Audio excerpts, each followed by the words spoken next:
Hey, everybody, this is Jonathan Core, host of the Construction CEO podcast. And today I have Melissa Rossi, who is the president and CEO of Division 9, a diverse commercial contracting firm specializing in flooring in Washington State. They've worked with companies like Microsoft, the Four Seasons, and the Seattle Seahawks, to name a few. Melissa was also named 40 under 40 by the Puget Sound Business Journal and is also serving as the board president for the American Subcontractors Association of Washington. Welcome to the show, Melissa. Thank you. Happy to be here. Yeah, so I want to start us off with a specific hot topic, something that you actually made a post about recently in relation to ASA, and that's specifically about the millionaires tax that's happening, or potentially going to happen here in Washington State. So just to set, like, for those listeners that are not in Washington State and may not be relevant to them, can you tell us a little bit more about what that is and why you specifically oppose it? Yes, I can. You're starting off with the hot topic for sure. So Washington State has not had an income tax ever, and this is not the first proposal for one. I don't know the exact statistics, but we voted it down over and over and over again. This particular attempt I got really interested in because of a couple provisions that affect me, my business, and all of the small businesses that I work with day in, day out as business partners, and also that I know through friendships and the ASA and other organizations like that. There's two things that really strike me about this that I will not be surprised if they don't change them. So I'm starting to think ahead in terms of how am I going to support the right groups that are going to file the lawsuits to make sure these things get fixed eventually, because they will have to. The first is the millionaire title and that threshold. The way that the proposal is structured, that can change any time. It can change day 2. It could even change day 1. So it's really just a bit of marketing and something to distract us. And that's fine. That's politics. That's actually pretty good marketing. But it's not going to stay at a millionaire's tax. It's definitely going to affect people that don't think that it will affect them. And then the second piece is a little bit obscure if you're not an accounting nerd like me, and that is the concept of pass-through income. Most of businesses like mine, as a subcontractor, a small business, are organized for tax purposes as a pass-through, which means that Division 9's profit and loss gets reported on my 1040. So Division 9 might have a really good year. And guess what? I'm a millionaire. It just gets reported on the form. It's just a number on the form. That money's not in my bank account. But as an individual, I'm going to pay 9.9% tax on the portion of that exceeds $1 million. So you mentioned some pretty big customer names of ours. We do big projects. We have the experience and the capacity to do that. It's our specialty. So I don't see a real good argument to try to avoid being a millionaire once in a while when we're going to build a hospital or a stadium or the convention center or something like that. Just what's what my business does. But some years that will happen and we'll have a big project and I'll pay that tax with money that comes out of my savings account because the business, doesn't pass through the cash. It passes through the number on the form. And then other years, I'm not going to be a millionaire.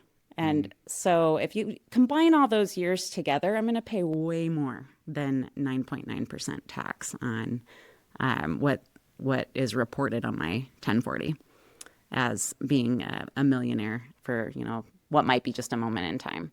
I think that's just poor structure. I don't think there's like malfeasance involved. I don't know that much about it, but I think it has to be changed. It's just poor structure. It's going to burden small businesses. It's going to burden construction businesses in particular because our business is so cyclical. There's a lot of volatility in what we do, and when you don't have any provision for pass-through income that doesn't actually move cash, Yep. then you're going to put small businesses out of business. Yep. Frankly, that's inevitable. Yeah, either putting small businesses out or businesses take their business and go somewhere else. Oh, definitely. Yeah. Yeah. The wealth exodus Yep. is being talked about a lot. I don't know how seriously to take people until they actually do it, because it's pretty, fun to talk about on social media. But I think it's another inevitable outcome of the way things are structured today. So pretty sure it's just going to happen. That's what seems to happen with this legislature. And then we're going to have to figure out how to talk about it after the fact and improve the way that it's structured. Because I heard that it passed through the Senate. It did. And then now it's just House of Representatives. And Yep. then this is set to start 2028. I Yep. think that's when it is. Yeah. So do you know the approximation of when House would ideally have it either passed or not by? Next week. Okay, next week. So it's, I'm pretty sure it's Okay. next week. In my original post, I'm just kind of learning about this like a normal person. Yeah. I'm not a tax accountant. I'm not a politician. I just run a small business and I have for a long time. I originally put vote no, and then I went back and edited it because we don't even get to vote on it. Oh, you don't? No, it's not subject to a vote of the people. That's, pretty offensive piece of how it's structured as well. I think we can't really do anything about that either. But all you can do is say no.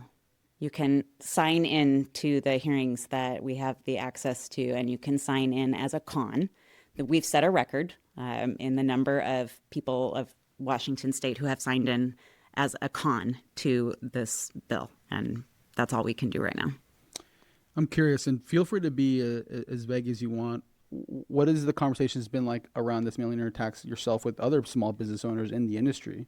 What are you hearing? So it's funny. I was talking to my husband about it last night. He's also a small business owner. He's also not an accountant. And he just kept going, what? What? Like, what? Wait, what? Like, that doesn't make any sense. How can we pay tax on money that we don't actually have? I mean, that doesn't make sense. So I think that's what a lot of people are starting to realize as the petitions are circulating, as social media is pretty, fired up on this topic. It's been proposed before. Yep. If you've been in Washington State for a long time, this isn't new. It's just so deep this time. It's on top of the package that was passed last year. It's like, when will they stop?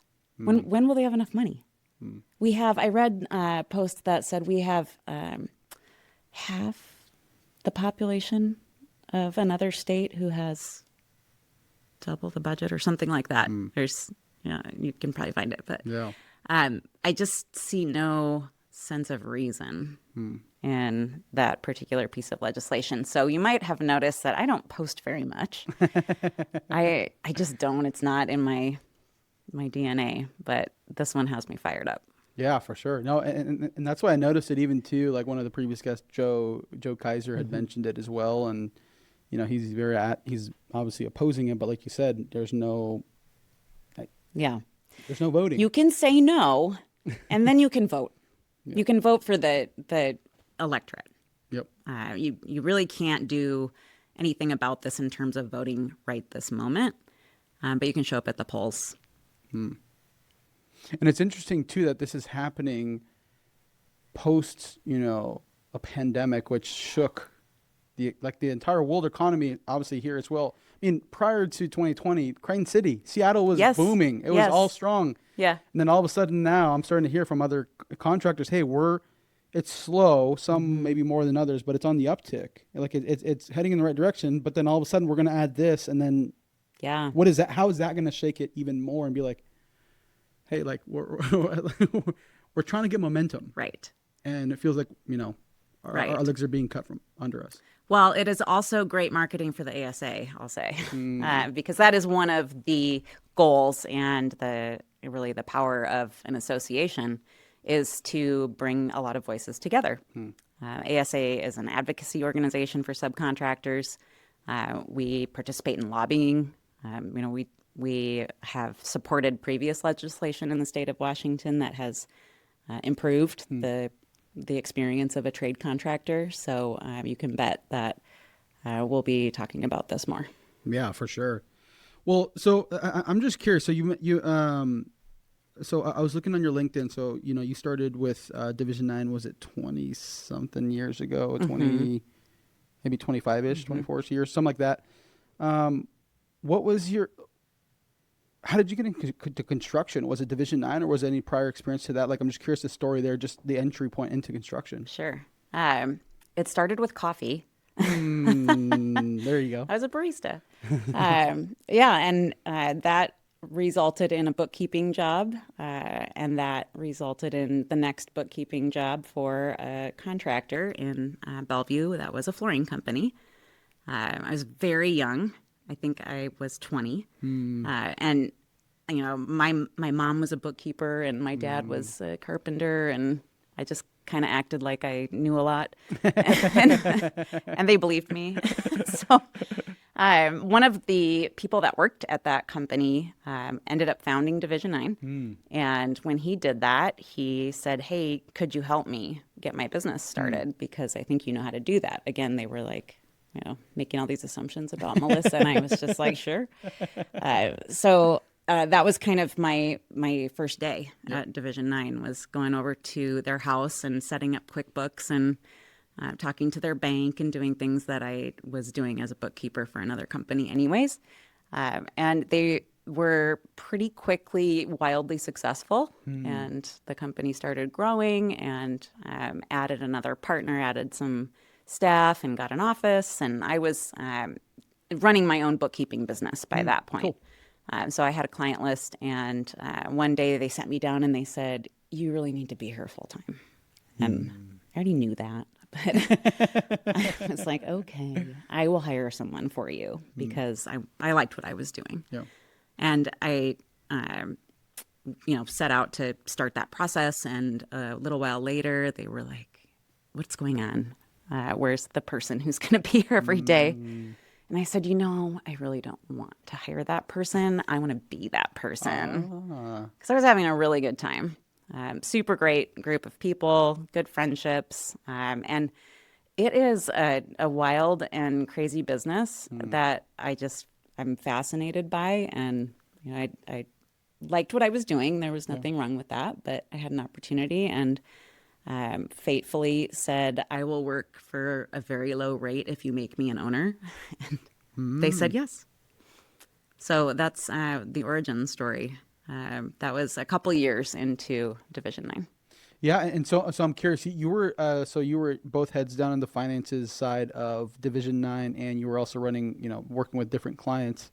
So were you still looped, I guess, prior to making that the proposition of, "Hey, I'll get paid low, but if you make me an owner"? Were you involved in the kind of day-to-day operations, things like that, for the company as well? Like, were you in the know-how? Because you mentioned and the reason I say this is, like, you mentioned they grew really fast. Do you know what some of those contributors were as to why the growth, from the start or the inception? Yeah, they had a really good combination of personalities and expertise.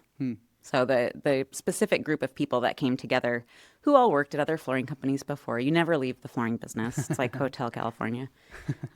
They just had a really magical mix of expertise and relationships, and it was a good time in the market. So we were able to grow 100% a year, every year for 5 straight years, which is usually a death sentence to a small business. Especially in construction. Especially in construction. And there were some ups and downs for sure. I remember a point in time where I was sitting at my dining room table with all of my credit cards, initiating balance transfers to my checking account so I could loan it to the company. And and so were the other partners. It was kind of a turning point for us where if we didn't have the cash, we were done. And that that's normal. That's just the life of a small business. It's the life of a trade contractor, Yep. especially. And, You're the bank. again, it's one of the reasons why paying attention to what's happening in legislation that affects the trades is something that's become a big part of my job. So eventually, like you said, they agree. It's like, okay, Melissa. Yeah. Yep. You're a part owner now. We'll pay you what you agreed upon. What does anything change for you immediately, like your demeanor and posture towards the business? You're an owner now, and I'm curious what those once you become that, hey, I'm a part owner. What do the following years look like at Division 9? That's an interesting question. That nothing changed for me because I have an ownership mindset. I was born like that. My parents were entrepreneurs, and like I feel like I was born as a small business person. It's kind of in your DNA. So nothing changed in my approach to the business. It was a little strange to just have one set of books.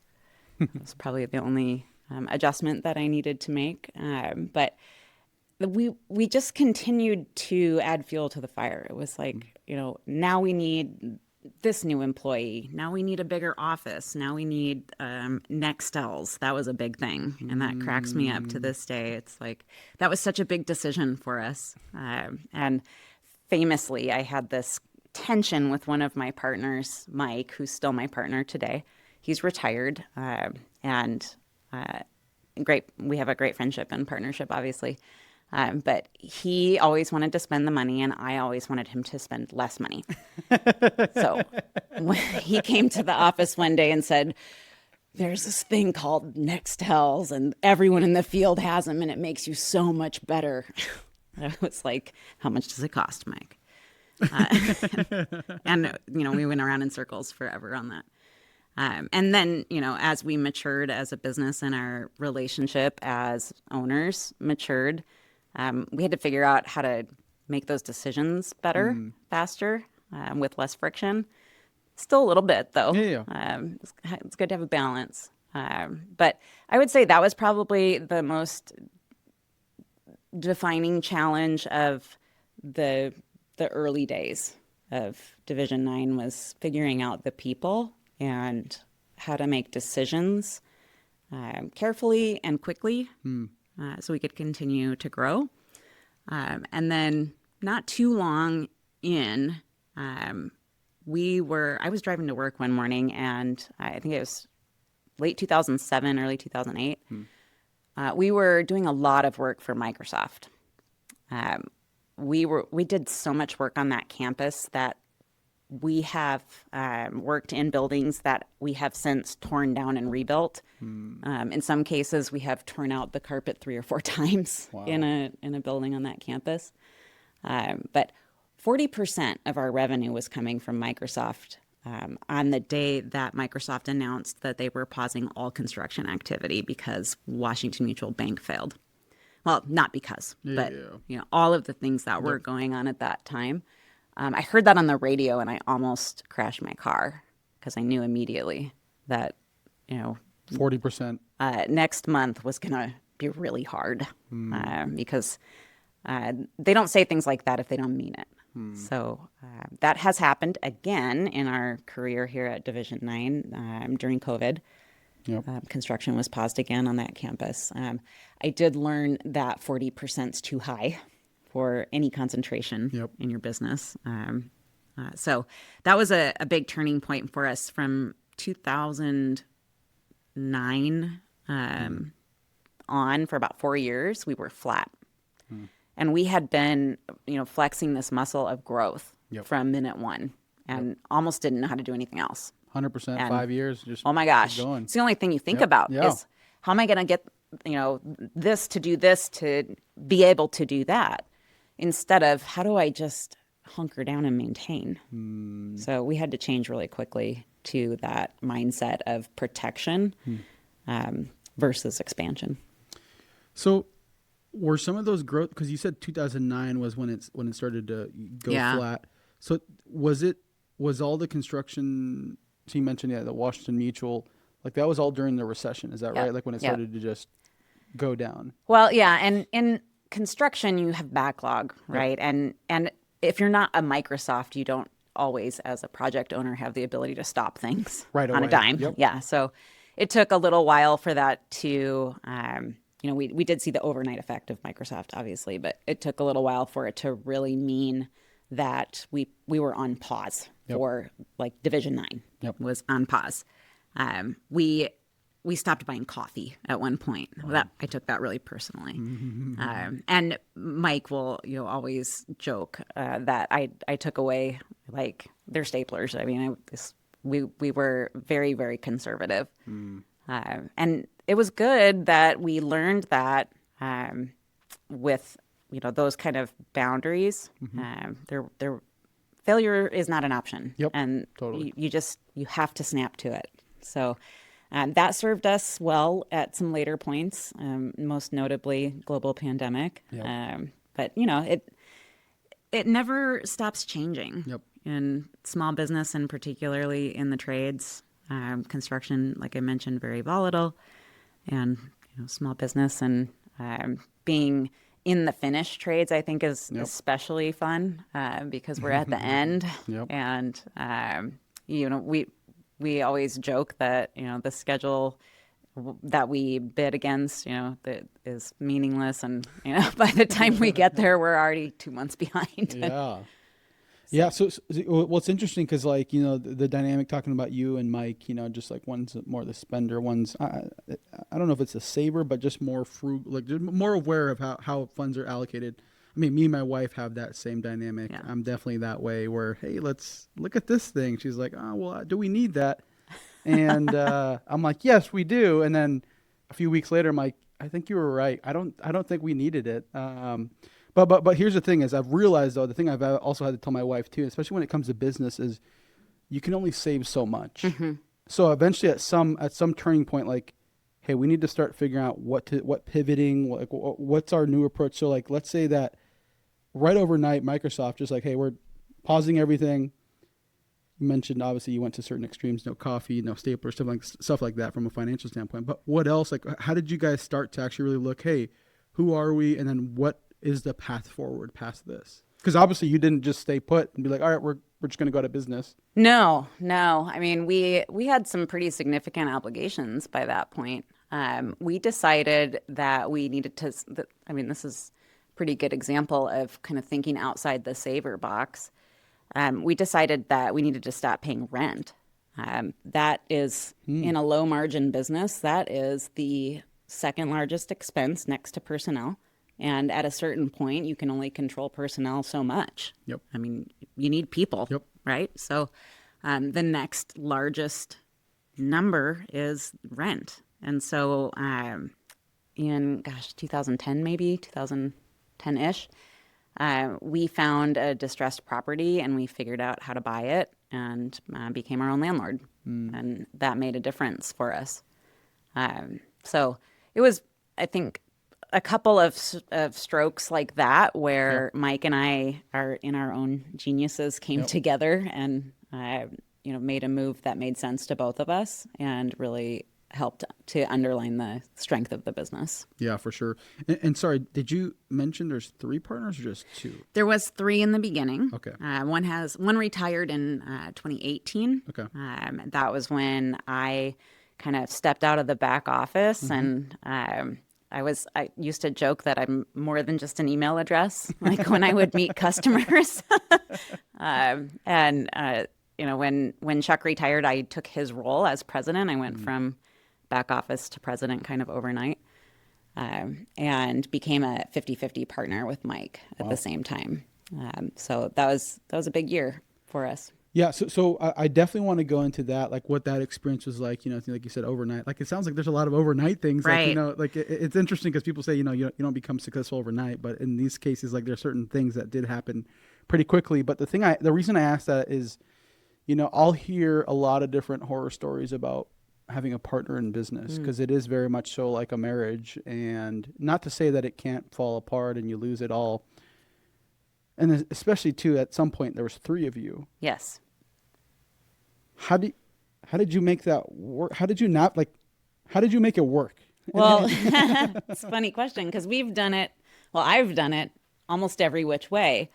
I started as a very tiny minority partner when I came on board as the bookkeeper. I think I owned 3% of the stock, and then bought in some additional shares here and there.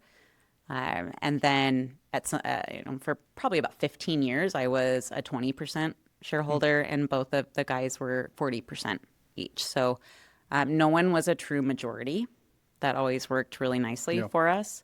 I should note that Mike and Chuck are related. Okay.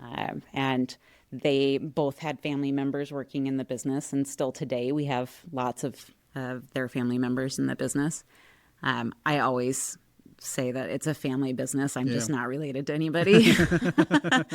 But we do really operate that way. But it was a good check and balance for us to make sure that no one person, could go off the rails and really, not be pulled back in. But the way that our partnership was structured. Then Chuck retired, and that meant that I became a 1/3 owner and Mike was a 2/3 owner. And we talked about that a little bit and decided that, he was willing to let me buy up to 50%. He was not willing to go to 51. We went down, a couple of different roads looking at what benefits there would be if I was a 51% owner. That's a whole other story. But stayed at 50-50 for a while. Okay. And then in 2019, I don't know what you were doing in 2019, but I was speculating all over the place. The market was really active. Yep. It was a super confident time. Oh, yeah. And so we had done some homework over the years in succession planning, and private equity was buying trades, not just flooring companies, but trades.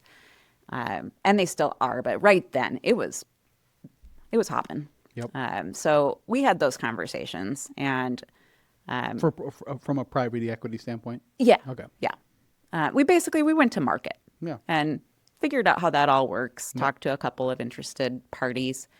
And in like mid 2019, there was a group that was interested, and they wrote us an IOI. That's a big deal.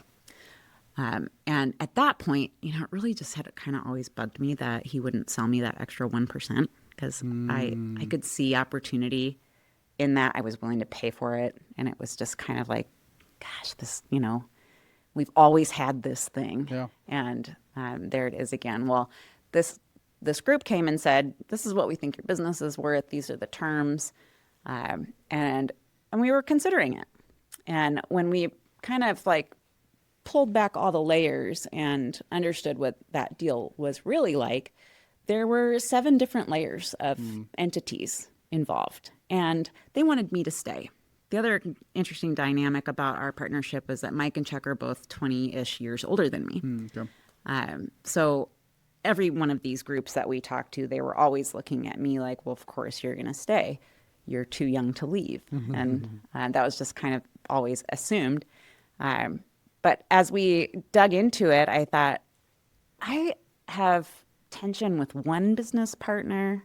I had tension with 2 business partners. I do not need 7 business partners. And why are they all there? Well, it was financing. It was the structure of the financing. So over the years, we, like every other sub-trade, we have a line of credit.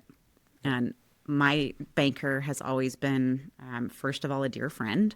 And also, I consider it our 4th business partner, because that's really a healthy way to look at your banking relationship. So I went to my banking partners and said, if they can do it, why can't I do it? Why? I mean, I know what I'm talking about here, right? Yep. So, of course, I had really good partnerships in place, and the bank came back and said, we will totally support you in buying all the stock. So I put an offer together to become the sole owner of Division 9. In 2019? In late 2019. I remember it so well. Mike and I were at an event and we were in a hotel room signing the deal and toasting our cocktails. And the very last page, we wrote in, if like everything goes to hell, then there's a little safety net. And I remember both of us saying, well, that'll never happen. And, a few months later, the world fell apart. So really glad that we had that last page, properly set up, and we have a really strong partnership. So it was never an issue. But we learned, and especially I learned, the price of that overconfidence that was in the market at that time, and that, anything can happen. Yep. And through those really strong partnerships, everything's okay. It was definitely an overcommitment. It was definitely a rough 5 years of my life. Would not recommend that to anyone. Yep. Specifically, going from being in a partnership to being a sole owner. Yep. I think it's like the shiny object, but it's really a big challenge. You don't realize what kind of stability you're letting go of. And it's really, it can be very isolating and lonely to make decisions by yourself. So you're a sole owner now since No. You're not? No, because of that last page. That last page. Yes. Oh. Yes. So we were working through tranches of stock redemption, and that was spread out over time. And so as 2020 turned into 2021 and 22, and things were what they were, the agreement, had some provisions in place. So Mike is still a stockholder. Yeah. He's still a partner. He's still a friend. We look back and laugh at ourselves. Did you get that 1%? Did you get that 1%? Oh, yes. Okay. Yeah, I ended up at 74. Cool. So I paid dearly for that 74. But I love what I do, and I love the people that we've put together over the years, and I don't have any regrets. Yeah. Sometimes people hear that story, especially investment bankers, and are like, "Oh my God, it sounds awful." And it did. It was hard, but but we're fine. It's a lesson learned. I think a lot of people learned that lesson and didn't come out as strong on the other side. Someone just said to me the other day, about some kind of hardship that we're dealing with. That's really hard, and what are we going to do? And I was like, that's nothing compared to what this business went through in 2020, 2021. So another thing that happened at that same time was that building that we had purchased. Which is not this building. No, it was sold. Okay. And that's a long story, but the business had to move. Where was it at previously? We were in not far from here. Okay. Yeah. We had not moved in a long time. We were really settled into that space, and we were really used to being the landlord. And so moving, well, let's see. Let's put it all in order. So ownership change, management change, global pandemic, moving the facility. We had a couple of deals fall through because we were trying to do this, real estate stuff in 2020, which was super challenging time. There was so much chaos in the business at that time. I couldn't tell you like one thing that was wrong because there was probably 25 things going on at the same time every day. It was total chaos. So that, I think, is also a true remark on the resilience of our people. And I think proudly of the flooring trade in general. We're pretty tough folks. Yeah. That, we took on basically every challenge you could imagine and did it all at once. Wow. Yeah. So I'm, kind of tying it back to the beginning, talking about this millionaire's tax and millionaire, all that sort of stuff. It's really interesting because in my mind, like, there could be, this is my perception of other people's perception, especially those who may not own their own business or may not make, a decent amount of money, is like, oh, they're just they're just focused on themselves, me, I just want to like, get this big house and do all these extravagant things, all that sort of stuff. And yet you had the perfect scenario where you had a deal lined up to exit, probably get a pretty good payout, go enjoy and do whatever the heck you want with your life. And you're like, I want that 1% or in a sense you wanted, you were looking at the path to get all of it. You alluded a little bit to the people, but like unpack that a little bit more. Like, what is it that like wanted you to still stay in this, knowing, especially too, from a subcontractor standpoint, like being at the tail end and just a sub in general, you're the one financing the project. You're the one, sometimes left holding the bag, sometimes not getting paid for the work. Like there's a lot of, and so like, you already know that from the experience you had prior to that, up until 2019, when this whole thing was going on. What specifically, like, you're like, okay, I want to go back in and still keep doing this.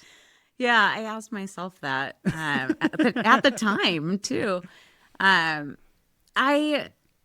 Again, this is kind of some advice for anybody who's thinking about something similar, going from being in a partnership where you have struggles for sure. Yep. It is not easy. But you also have stability that it's sometimes hard to see. Going from that to sole ownership or on the path to sole ownership can be very tempting because you look at the things that maybe you don't agree with, or maybe, the proposal that you made didn't get put on the table or brought forward. I looked at it like, I know where all the bodies are buried. I can change so many things. I mean, and really from my back office mindset, like, oh, if they would just let me do X, Y, Z, we could be so much more profitable, or we could, start selling other stuff or go into other territories. I have a super competitive spirit. I think every entrepreneur does. And I just wanted to prove that all of these, things I had said for so many years were things that I could do. So it was kind of a self-discovery more than anything else.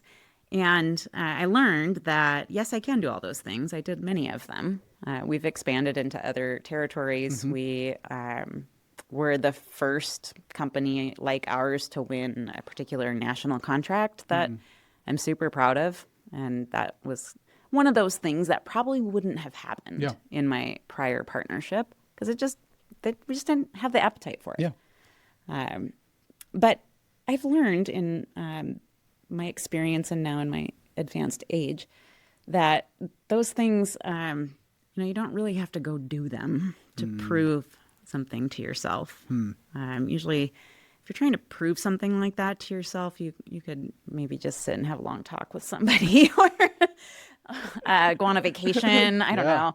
There's a lot of ways to find fulfillment in your ambition. Yep. You don't have to actually go out and do the things. So there's a lot of wisdom in saying that, especially too, knowing that you said you're likely still a competitive person. Like, hey, we want to win and make things happen. But there is a level of, I'm sure, lessons learned and wisdom that also comes with it too. And I'm sure there's probably even too, I mentioned this in my last conversation with Jeff White, like for me prior to becoming a business owner, like I would do things that they would do. I would listen to the podcast. I would consume the books mainly because I'm like, I just want to be in these spaces. I want to be around these conversations. I want to learn what do executives, leaders talk about. And so I'm saying that mainly because there's likely some folks who are listening to Construction CEO who aren't an executive, but they're an ambitious, whether it's estimator or PM, who are like, hey, either I'm going to figure out a way to get ownership in this company or I'm going to go start my own thing.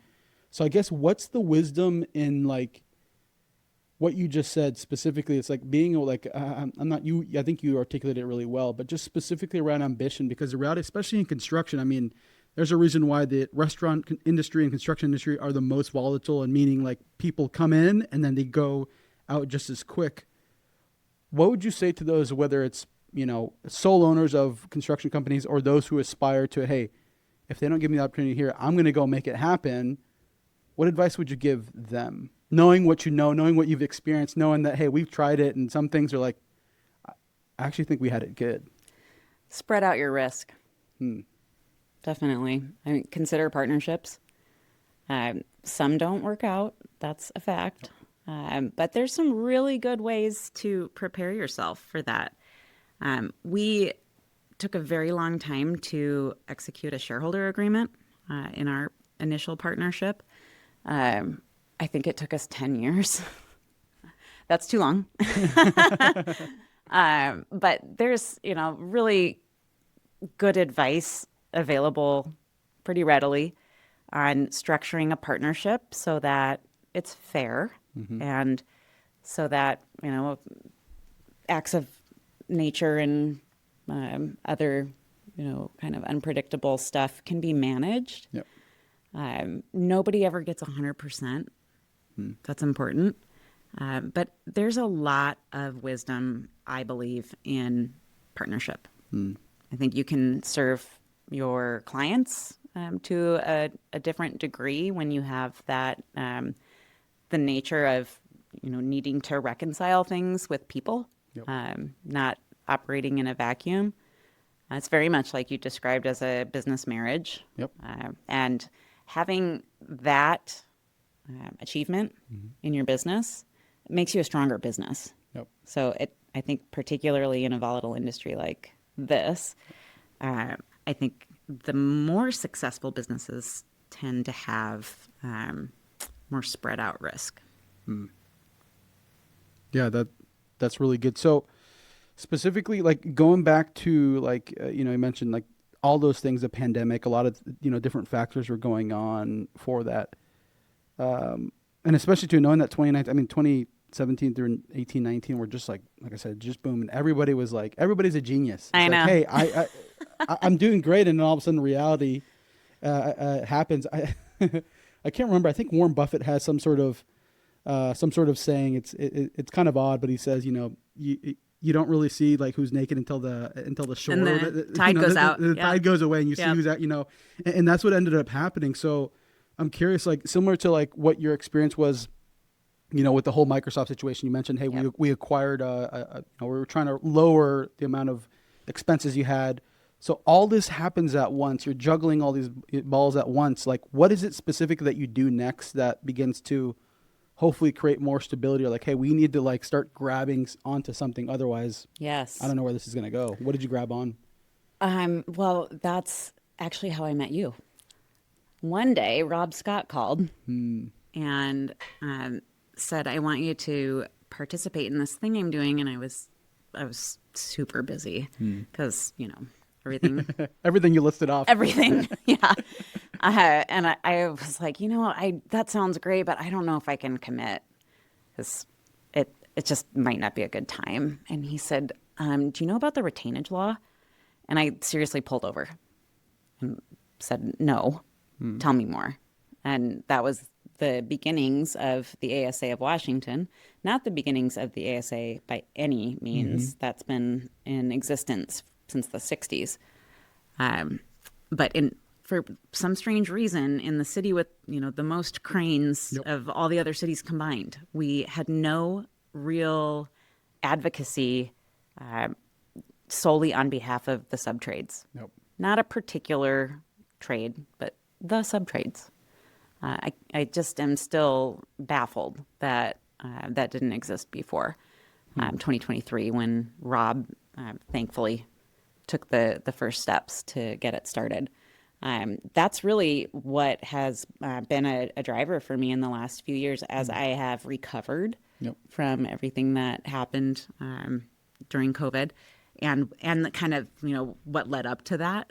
I've thought, what exactly your question, what can we do to be stronger next time? Because something else will happen. And these are the things. We need to talk about fair contract terms. We need to talk about retainage. We need to talk about cash flow. We need to talk about access to capital. Those things underpin the success or failure of the subtrades in a volatile industry like ours. And it was really interesting a few years ago. I mean, there was a specific contractor. He's very outspoken from Texas. And, there's a lot of people who applauded Washington's like, whoa, you guys were able, was it because 5%, right? 5% retained? 5%. And the real secret sauce in there, it's not a secret, but it's the thing, is that we can supply our retainage bond in lieu of retainage cash. So if you have good credit as a business, you can get a bond that you can provide to a general contractor or a project owner, and they have to accept it. If it's a bond in good standing, the law says that that is the same thing as cash. So I think that is, a stroke of genius. Now, I cannot take credit for that. Someone else, took the initiative to write that piece of legislation and get it passed. Do you know who played a part in that, like moving that? Like, do you know what? Yes, I'm going to get the name wrong, but you can You're good. maybe come back to it. Fact check it later. Yeah, it's the Northwest Ceiling Association. Okay. Guy named Rick. Shout out, Rick. Yes, you've met him. I'm sure he's been at our events. He really drove it, and some other forces were at play that let it happen. Now I'm very concerned because I've joined the ASA National Board and understand how special our law is, and that the impact of it is so crucial to surviving these ups and downs. Now I'm super focused on how to protect it because legislation can be changed, as we're seeing right now. We've voted against an income tax forever, and that's about to change. So I don't take that for granted at all. And I think it's really important that subcontractors who, I guess I would say all subcontractors that have retainage in their contracts should be aware of their rights in the current law, and they should participate in protecting it. Yeah, for sure. So I guess like for you, the value in like whether it's an association like ASA or there's a whole bunch of other associations, even more industries or like trade specific things like that. For you, do you feel like now knowing what you know what you've experienced through ASA, like the big piece is the advocacy and legislation? It's not just networking. It's not just hanging out. It's like, hey, let's come together and actually make a difference. Right. I mean, that's how standards happen. So, the kind of running joke about construction contracts is like somebody got sued for that, obviously. That's why it's there, right? There's some really wild stuff in contracts. I'm sure you're aware. And that's the first thing you think is, well, I wonder how that ended up. Retainage is not an unusual concept by any means. The fact that it was 10% in the state of Washington is absurd when you look at the margins of subtrades and know about the timing of cash flow in construction, in commercial construction especially. Not only the timing of cash flow, but the transaction volume or size of transactions. The other thing that is kind of like surfacing as a priority, I think, for subtrades is that transaction size makes us a huge target for cybersecurity threats. We move a lot of big dollars electronically. That does not make us millionaires, but that's a red flag for cybersecurity reasons. But anyways, what have you seen or heard on that end? Experienced? We've experienced it. My husband's company was ransomed. Their server was ransomed. It took them 6 months to recover from that. Wow. It was awful. It was, probably not as bad as it could have been. We almost wired $250,000 to who knows who. It was a super close call. We talk about it a lot. We have cybersecurity insurance, and that starts to prompt some protocols in your business.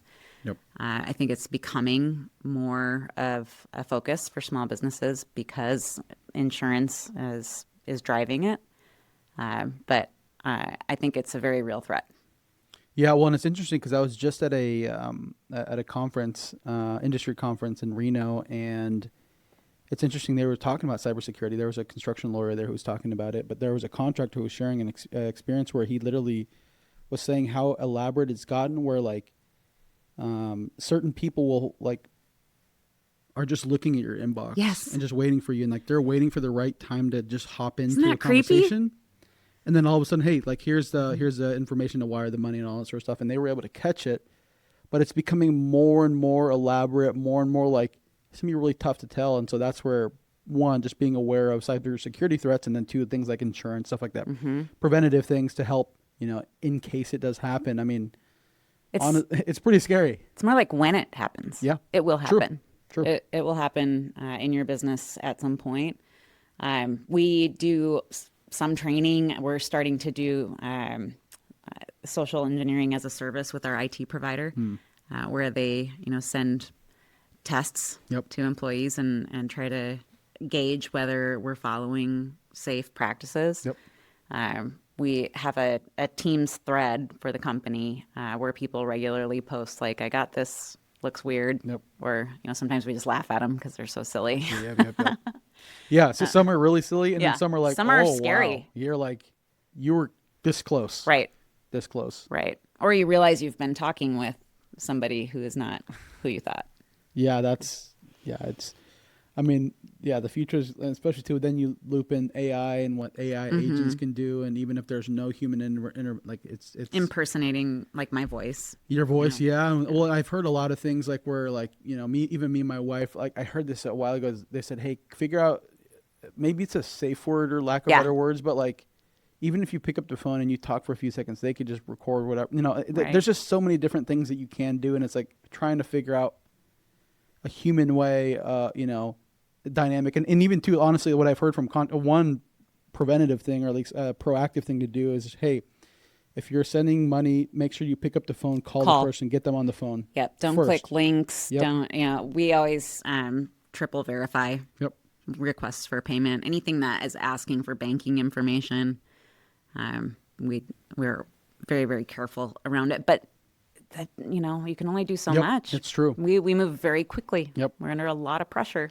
Yep, exactly. So it's interesting going on the, just talking about advocacy for subcontractors, things like that. I think it was like maybe 8, 9, 10 months ago, I made a post about this and you commented on it, and I actually saved your comment here. So I'm just gonna, one of my 5 posts ever. yeah, for sure. But like, and honestly, even for me, the fact that what you shared there, I think, and even in this conversation today, I do think that there are a lot more executives that should share more their thoughts, just things like that. Because I do think that what ends up happening is everybody's just kind of doing their own thing. And it's like, no, hey, how does this become more of a collaborative effort of just sharing ideas, thoughts, things like that? But the post, at least the graphic I had, was what people think subcontractors do: build cool stuff. What they actually do, chase payments for building cool stuff. And you end up commenting saying, I'm sure it will surprise exactly no one that we are owed retainage on a multi-use project we finished 2 years ago. People live/work there and pay their rent to use our work. We don't have any outstanding scope, and our warranty is long expired. Unfortunately, I signed the contract before Washington or SB 5528 and S 6040 became law. So, what's the date of that post? I actually didn't save the date, but this might have been, let's say, within the past year. Let's say, 10, 12 months ago, something like that. That maybe it was a little bit longer, but that's when I saw it. So I'm just curious, is the 5528 and 640, is that the retainage? Well, okay, so, and so my question with this is, one, what ended up happening with that project? I just emailed them again yesterday. Nothing. Yep. It's amazing. I have an email from last July where it's confirmed by the entity holding the funds that they are holding my funds. And we unfortunately let our lien rights lapse. It's kind of like the phishing attempts and stuff. Like, it happens. You can say all the things, all the best practices, and train your people and try your hardest, and it's still going to happen. So I really don't have leverage other than, talking about it on your podcast. Maybe send them this clip. Right. Just saying, hey, right.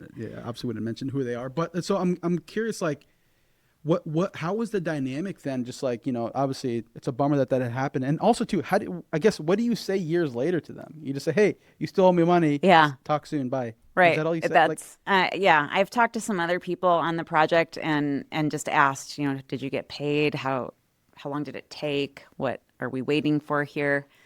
And I have some, goals, we'll Yeah. say, Yeah. with that process. But you do have to start to consider at some point, is this worth my time? Yeah, for sure. Yeah, and that's a hard thing to think when you look at some of the dollar amounts that we talk Yep. about. There are some that I will never let go of, because again, we do these big transaction sizes, right? And 5 or 10% of the overall contract value is way more than we take home at the end of the day. Yep. So really, I donated some of the flooring in that building Wow. at this point. So just a clarifying question. Is this we're not going to list any names, but this is a GC or no? It's a complicated Okay. one. So the reason I say that is like when these situations happen, like, is there automatically is there always going to be a blemish in this relationship? Like you'll never do work with them again? Or I'm just curious your thought process as a business leader moving forward. Yeah, that's happened before. There's a couple of contracts that there's, I'll say, one or two GCs who don't negotiate their contract terms. And when we were smaller and I think just younger as a business, you don't ask as many questions. And, sometimes We just won this project, like, yeah, hey, sometimes you're just good. like, that's awesome. and nothing bad happens. Yep. And it's not until maybe something bad does happen or you get, wind that it's coming or there's another trigger that causes you to go, oh my gosh, look what I signed. That's crazy. Yep. There's a couple of those and we don't do business with those companies anymore because they won't negotiate. And that's their prerogative. No. They're allowed to do that. So, and I'm also allowed to not work for them. So how do you approach then? Because it's such I realize, especially too in the commercial construction industry, because I'm hearing all these conversations both from clients as people in the industry is like, there's just like tug of war that happen. Like, hey, you're trying to build relationships with your clients. You're trying to, hey, I'm trying to value engineer, figure out how to do my best work, make sure that, well, one, we're hitting your schedule, or I've heard Rob mention, or the subs are the ones managing the schedule, which we shouldn't be doing that. So we're trying to do as much as we can to make this a good project. And then you get into contracts, and then you get into getting paid, all these sort of things. And obviously Washington State has, the retainage law. So you have that to your advantage. But how do you navigate this constant, like, we want to do business with you and like a lot of these other things, especially too around contract and getting paid? Yeah. Like, how do you manage that? Because it seems like a very dynamic relationship. That's probably the best thing I can Relationships say. is the answer. That is absolutely the answer. There's, a lot that comes from having a relationship where you can look someone in the eye and say, I need you to pay me. It's important. And they can understand that and then try to help you. Yep. There's always going to be some constructs that make it somewhat difficult. That's just what we do. And you could argue whether or not we get paid enough for that in the end, but that's a different podcast. But when you have a relationship where you can describe what the situation is and the person you're talking to can understand it and appreciate it, then things can get done. It's, there's some situations where I think the contract's totally unfair, but I'll do it for that guy because I know it's a safe bet. Yep. We'll figure it out. Yeah, we'll figure it out. And often I'm talking about the owner of the company in those situations. Maybe they have a prime contract that they can't do anything about. It's already signed and I can take it or leave it. But it's Doug. Yep. I'm cool with that. Yep. That's one of the niceties of being small enough to make my own decisions like that. And sometimes that's a differentiator for us as an employer because we're not owned by a bank or 7 banks. And we get to just say yes or no, in the context of that situation. Yeah. And be flexible. So like specifically around decision making, because like you mentioned, like going back to the ambition piece, you mentioned now there's a lot more wisdom lessons learned from, growth and being ambitious. So I realize like, and this is knowledge I've gained just from talking to different contractors, is like growth at all costs comes at a really big cost. Yes. Especially when it comes to your people. So I'm just curious, like when you're making decisions on projects, and other partnerships, other things that are going on within the business, what's the filter from like the people standpoint? Because obviously, like you mentioned, the reason you love what you do is the people that you get to work with. I'm sure it's the people that you're rubbing shoulders with on a day-to-day basis. So how do you now, like knowing that you're still ambitious, you still want to grow, but it sounds like it's not at all costs, or I'm willing to pay this price, of your people. How do you let that influence your decision-making when it comes to projects and things like that? For me specifically, it's just looked like slowing down. I have always had one speed, and it's the fastest. It's not just fast, it's fastest. And that is, something that served me well at certain stages of the business and certain stages of my life. But I've also been harmed by it. And there's sometimes collateral damage from that. I can kind of look back at the years and think, I think that's why that person left. I had someone ask me once, this was so memorable, why do you want to grow?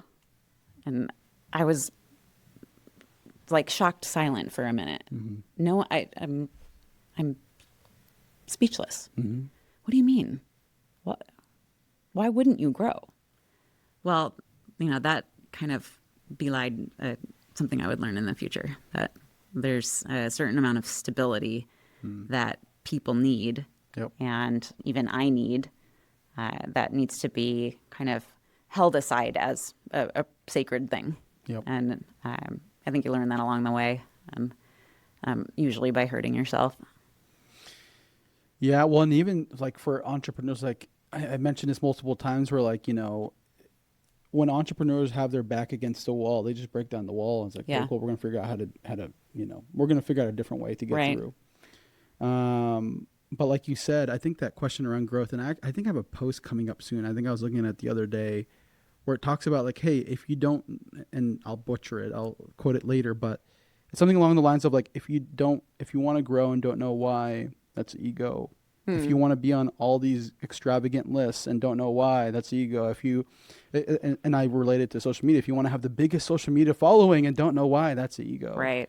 And unfortunately, especially too as leaders, is for me that I'm realizing is like we need like being hyper aware of ego and pride and things like that is incredibly important, because the reality is that has ramifications to people that actually rely on you to provide for them every single day. Oh, absolutely. Yeah. There's a great book called No Ego.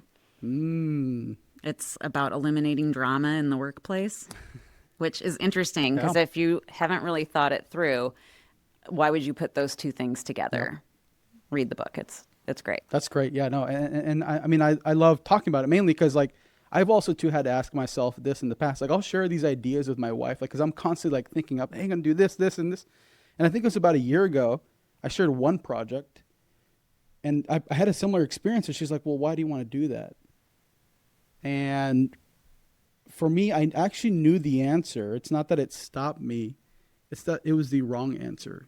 It's, I want to get notoriety. I want people to know who I am. I want people to want to be like all these sort of things, which helps nobody else other than me, or more specifically Jonathan's ego.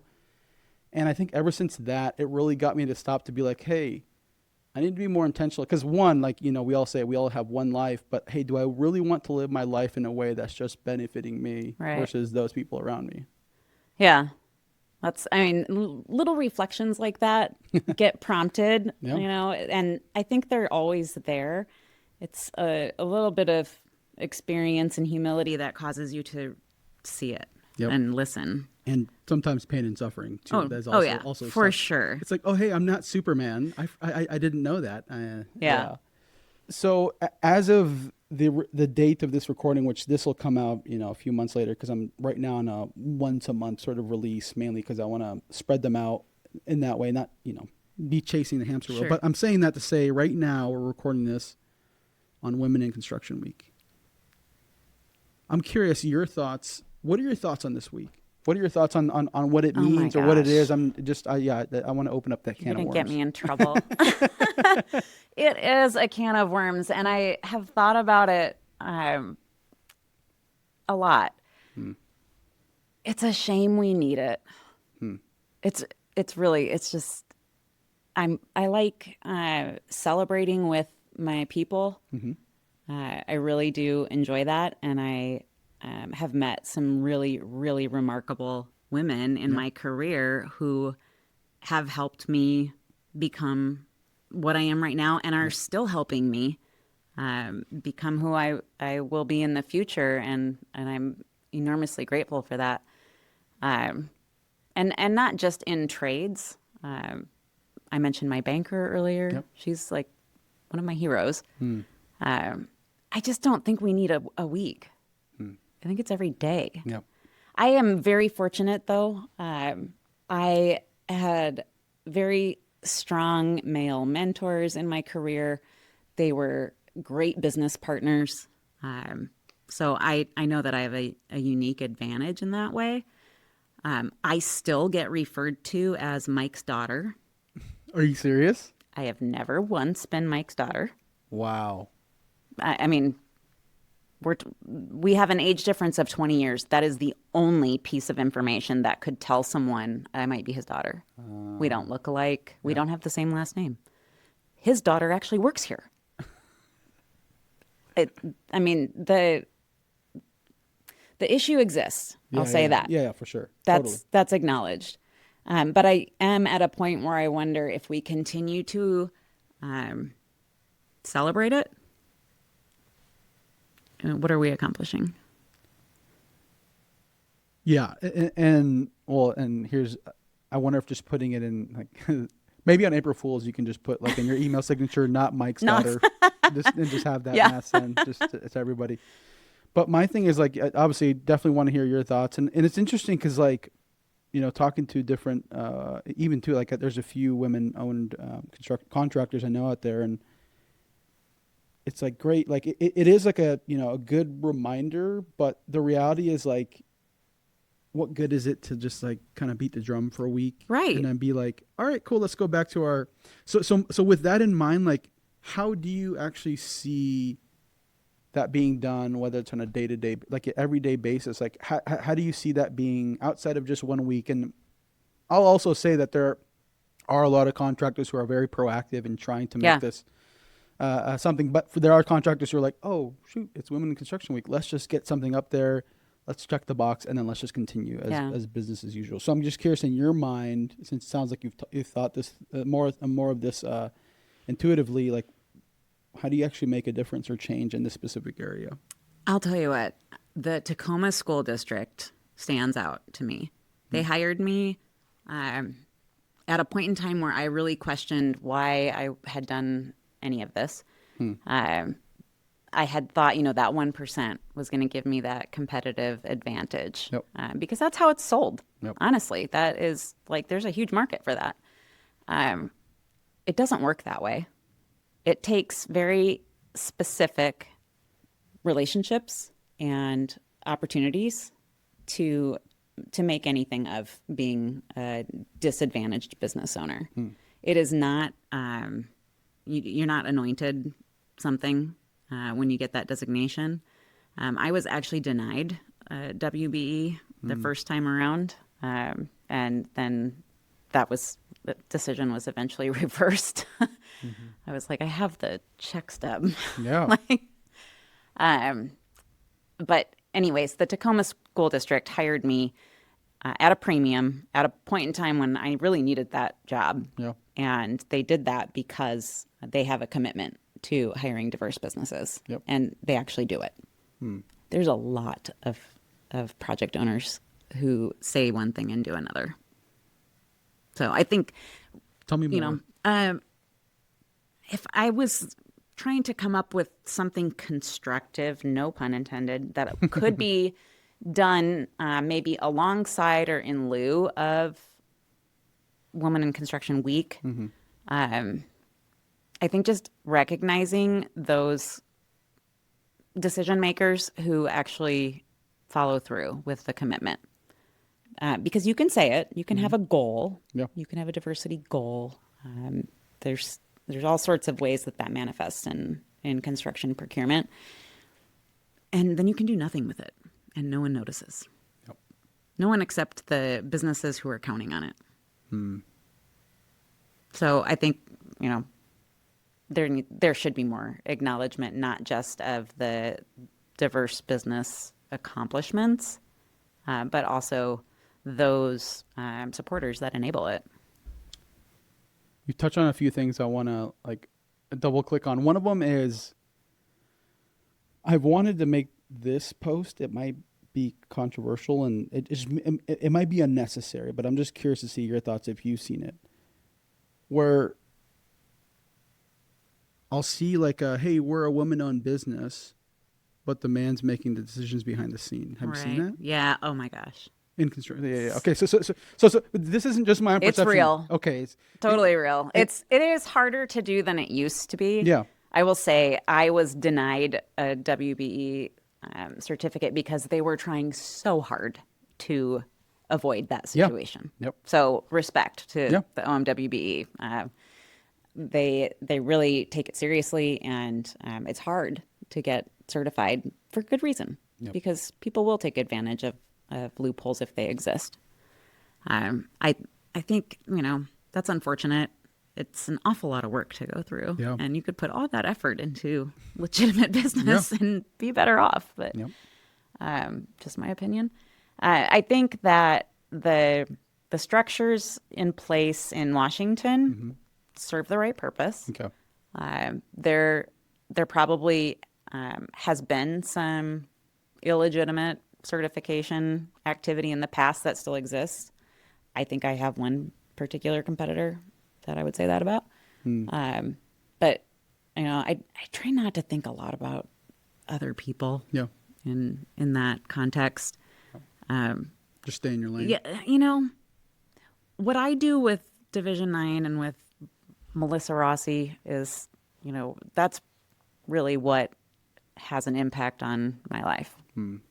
What competitor ABC does doesn't really have an impact on me.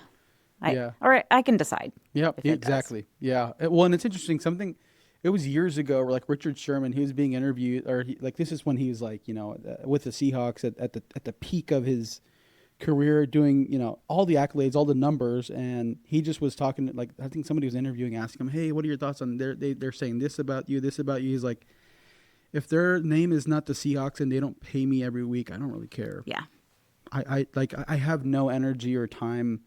If they don't put money in my pocket, okay, great. He said that. Right. Cool. Or they said that, or she said that, whoever. And so I'm realizing for me, but unfortunately we're human beings and we also have emotions. We're not robots. And so little things can still be let me let go of this. Yeah. Let me not, ponder on this, anymore. It can be kind of irresistible to get, drawn into what is happening outside of your world. And I think there is a little bit of value in just being aware. But do I spend time, internet stalking someone who I think has an illegitimate WB? No. Should Washington State maybe look into them? Maybe. There's a reason it's a recertification process. Yeah. Yep. So true. I am pretty confident that those things sort themselves out. Totally. It was kind of a rough road for me, but in the end, I realized that, they put me through the ringer because they're doing their job. Yeah. So, I think the system that we have in Washington, that particular system, is well designed and that's good and doing what it should. Yeah, for sure. So to get ready to close out this entire conversation, honestly, it's interesting looking at my notes here. We probably covered maybe a third or a half. There's so much, mainly because I think there's a lot of good substance that we were able to cover. But my thing is, So I logged onto your website to kind of, obviously in preparation for this interview and conversation. And, typically when I log onto a contractor's website, it'll say commercial flooring contractor or commercial painting contractor, design build GC or something along the lines of like, here's what we do. But yours is a little bit different. You have your project, your partner, and like even when I was reading the intro, I think it was a commercial contracting firm specializing in flooring. Like there's a very intentional way that you message what you do and who you are. So I'm curious, like your project, your partner, there's obviously an intention behind that. What's the story, or what's the, like, why that messaging versus just commercial flooring contractor? Yeah, there is a story behind that. It kind of goes back to the roots of our partnership. In the flooring business, it's pretty typical to let the material product drive a sale. And way back in the beginning, we decided that we were going to operate a little bit differently, and we were going to try to get our client to make their own decision about what product they wanted. We would offer, appropriate things, but not try to really preference one brand over another, which is a pretty common way of winning. We wanted to just win on being a good partner. And that's a pretty unique approach to the business. Some would argue it's way less profitable. I don't think so, but that's just kind of like the common wisdom. So we didn't have that tagline at first. We just kind of lived that way. And I remember when we were going through these growing pains of, who are we? How are we going to expand? How are we going to contract? How are we going to stay ahead of what changes in the market? We talked about that strategy at one point, and my partner Mike said very clearly, we're serious about that one. That's not changing. And he's right. It makes it customer centric. We will tell you what we know, and we'll help you make the right decision. It's your project. And I think that resonates because at the end of the day, that's who's paying the bills. That's who uses the work that we do. That's who it means the most to. So you see a lot of brands in our showroom here and on our wall in the front. We are focused on being technical experts that have access to anything you might need in our scope, and we'll leave it at that. The decision is really the client's. Yeah, well, and even for me, like as a marketing person, because it's not what you do. For me, it's more like, who are you as a company? And for me, I think that just reinforces, like, who are we? Well, we're just all about you and your project. Right. That's what we are. And I just love that messaging, mainly because it's very uncommon. Because typically, like, especially in construction, you take the typical approach of like, well, let's just talk about what we do. It's like, here's what we do. Yeah, great. But like, what about me? It's like, what's in it for me as, especially like, let's say the GC or the client. Positioning it from that standpoint, I think builds deeper roots, because it's like, hey, we are here with you, even because, and I'm sure you know this, but projects will go south or things will go off track. And so it's like, hey, regardless of what that is, we're here with you. It's construction. Yeah, we'll figure it out. It's a wild ride for sure. Yeah. But yeah, you hit it on the head. It's all about, being available for what the customer needs and letting that drive the conversation. Yeah, for sure. So I've kind of developed this rhythm for like kind of closing out the podcast, and I would love to hear just one. We've covered a lot of ground. I'd love to hear your final thought just on anything that we discussed today, or maybe anything we didn't discuss. Like, what are the final words that you would like to leave with the audience today, whether it's related to construction, whether it's related to obviously all the growing pains you've had. Obviously, you talked about ambition, women in construction, legislation, all these different things. Like, what's the one final thought you would want to leave with the listeners today based on everything we covered or didn't cover? Contact your Congress people. I think Washington State is at an inflection point, and it comes up in 9 out of 10 conversations I have in business. It's important. we have an opportunity to define what success looks like in Washington as trade contractors, and we should take it. Love it. Well, thank you so much, Melissa, for coming on the podcast. Appreciate you sharing your story. Yeah, being super transparent. And for those of you that obviously you alluded, hey, you post a few times, maybe 4 or 5 posts, but when she does post, it is really good. And obviously, I'm sure all of you heard, just her perspective on how she approaches business, construction. Definitely go follow her on LinkedIn, and also too, I think is it d9projects.com is the website. Yeah, go visit there if you want to learn more about the Division 9. And with that, thank you so much, Melissa, for coming on the pod today. Yeah, thanks, Jonathan.